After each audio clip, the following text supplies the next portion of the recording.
Hi folks, Gary back here again. Last week I promised you, all being well, something interesting. So here's part one of that something interesting. Follow me on my little holiday I took last week and a visit on the way back home. I'm sure you'll enjoy this. All the best.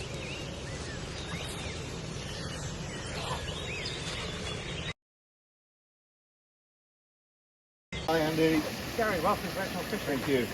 We're going to give you a bit of a tour. Hopefully so. Make sure you know where your fish come from. That's right. And how we grow them from breeding stock to eggs in the hatcheries to bigger ones. That's so, superb. yeah, we'll How many of you are in the country now, Andy? Breeding and raising of fish. breeding and raising from stock. There's only now 2 of us left in Wow. the country. I bought this place 3 years ago, and at that stage there was 12. Good grief. And it's massively altered, I think, to a big detriment. Through all of the price shocks and everybody trying to keep prices under control, now 85% of eggs that turn into fingerlings, that turn into trout, for restocking come from America. Wow. So literally massive warehouses, billions of eggs on a lorry to the airport, on a plane to Heathrow, on another lorry to a hatchery, turned into fingerlings, grown from eggs to fingerlings, then onto another fishery, turn into the stock size, and then another lorry off to the lake. And it's ridiculous that it's gone that way, and more. The Environment Agency, various other people are just trying to stop everybody doing sensible sailing. So we've now got this ridiculous situation where it's cheaper to fly them on the plane. So the hatcheries are gone, the breeding stock is gone. Well, that's a great shame, but luckily you're here to supply us. Yeah, absolutely. Excellent fish as you always do. Yeah, So yeah. we'll take a walk around the hatchery, have a look what's going on, and catch up with you later. Yeah, no problem. Thank you very much. Thank you. That's the tail friends. Oh.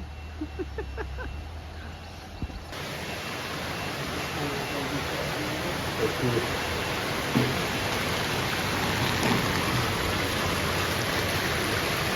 So this, guys, as you can see, is the fishery as a whole.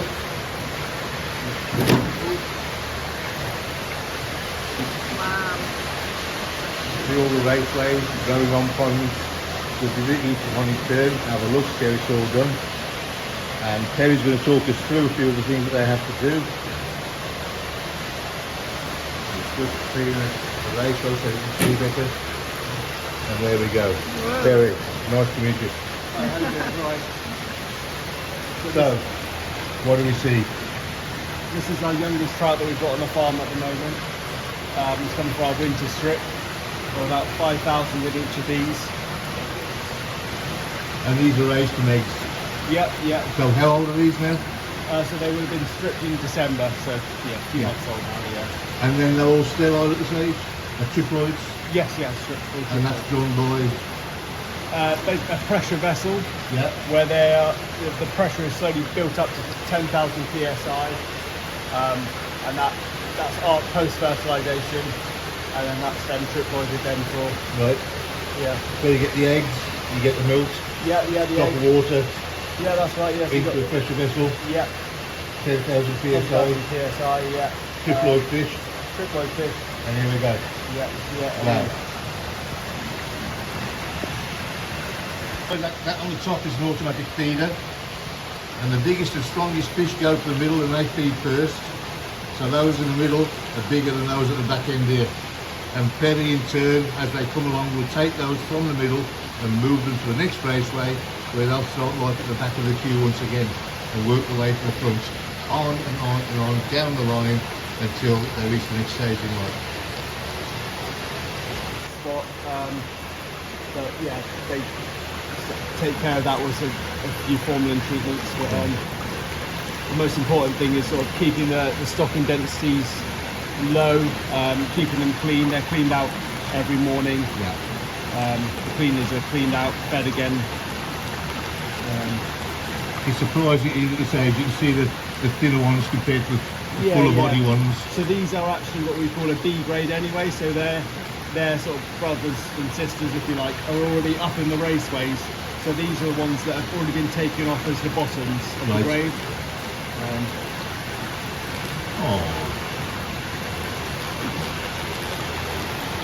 Bars essentially, so the smaller ones will swim through, Yes. and then we're left with the larger ones, all of a similar sort of average size, and the smaller ones, and it just allows for the smaller ones to have a chance of actually growing on without kind of getting bullied by the bigger siblings. Yeah. They're not preacher, aren't they? Yeah, exactly, yeah.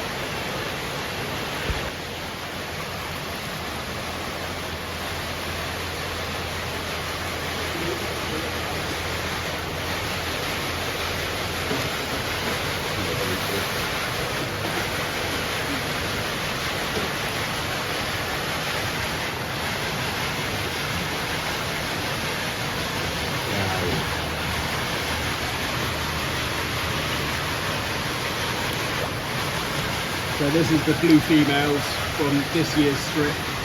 So basically in 3 years time, the eggs will come from these guys, and you'll see where they are in 3 years time outside. Wow. So these are the future generation. Yeah, of the blues and then the rainbows next door there, yeah. Superb. They're lovely looking fish already, aren't they? Yeah. Wow. And in terms of flow of water, you can see at the end there you've got quite a flow coming through. Yeah, so the whole hatchery is spring water fed, so they'll stay on, the blue stock will actually stay on spring water their whole lives, but the farm fish will stay on the spring water until they're about 100 grams thereabouts, and then they'll get put onto the river water, which are a bit stronger. Okay. That's beautiful, isn't it? Absolutely beautiful. Just give you an idea, guys, if I can. There's for the fingers. That's how big they are.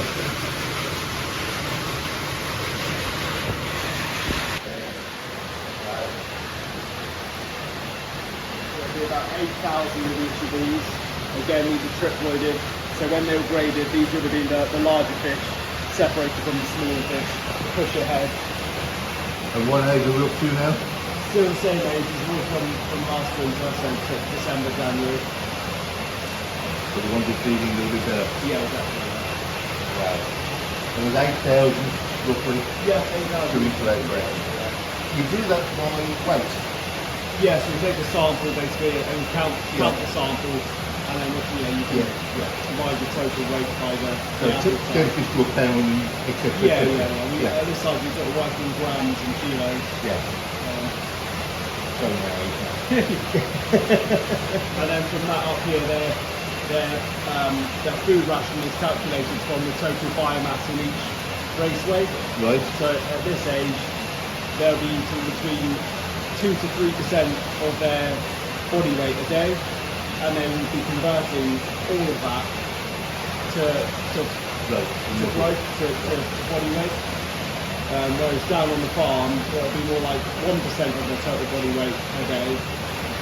But again, they'll be converting that very well, very efficiently into flesh. And volume of water? About, I can't remember off my head what the current figure is. And is this filtered or still fresh? So this is still virgin spring water up here, yeah. And then there's a percentage of it goes through our drum filter, and then we circulate it around again. Yeah. That's what our water is. The drum filter. Wow.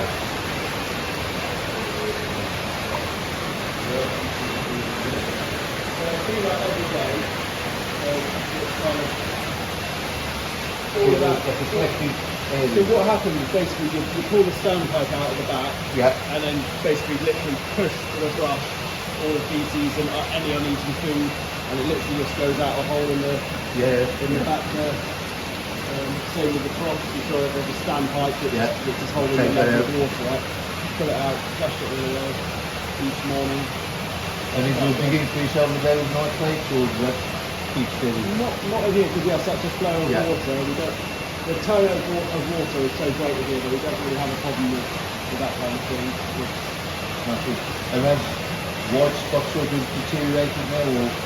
No, at this stage, white spot's still a problem, but again, because we have such a turnover of water here, we're quite lucky in that they don't have a chance to build up the white spot. Yeah. So the life cycle gets broken just through the water being flushed out continuously. Yes. So the levels are kept fairly low.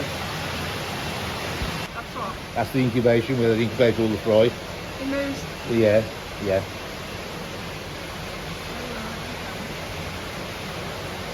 Yeah, so we're going there for 21 days or 210-degree days.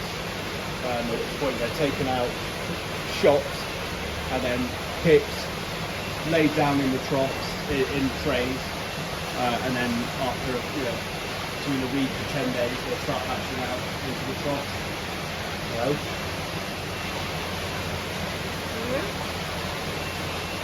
Always a standby generator in the event of a power cut. What have we got? 10 seconds, it all cuts in? Yeah, it'll be on within sort of a minute. Yeah. And then that'll kick in the pick up for the electric pumps that come through the water. Okay.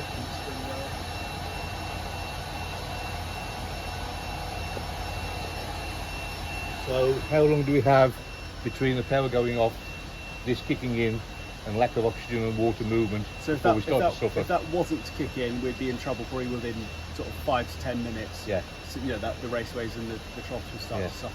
Yeah. There's a lot of oxygen being used there. Yeah, isn't exactly. And there's so much flow of water going through there, and that would immediately stop because the water is getting pumped up from a well into a tower and then getting gravity fed into the hatchery. it? So how often would you sort of service that and make sure that's working nicely? Yeah, service once a Batteries and- year. Yeah. And we sort of run it up routinely just to make sure. Yeah, it's just to gonna- make sure. Yeah. Yeah. That's your lifeline, isn't it? Yeah, exactly. Yeah, yeah. And there's 3 members of staff that live on site, so there's always somebody. For the last 30 years, there's been somebody on the site. Smashing. Good. Is it?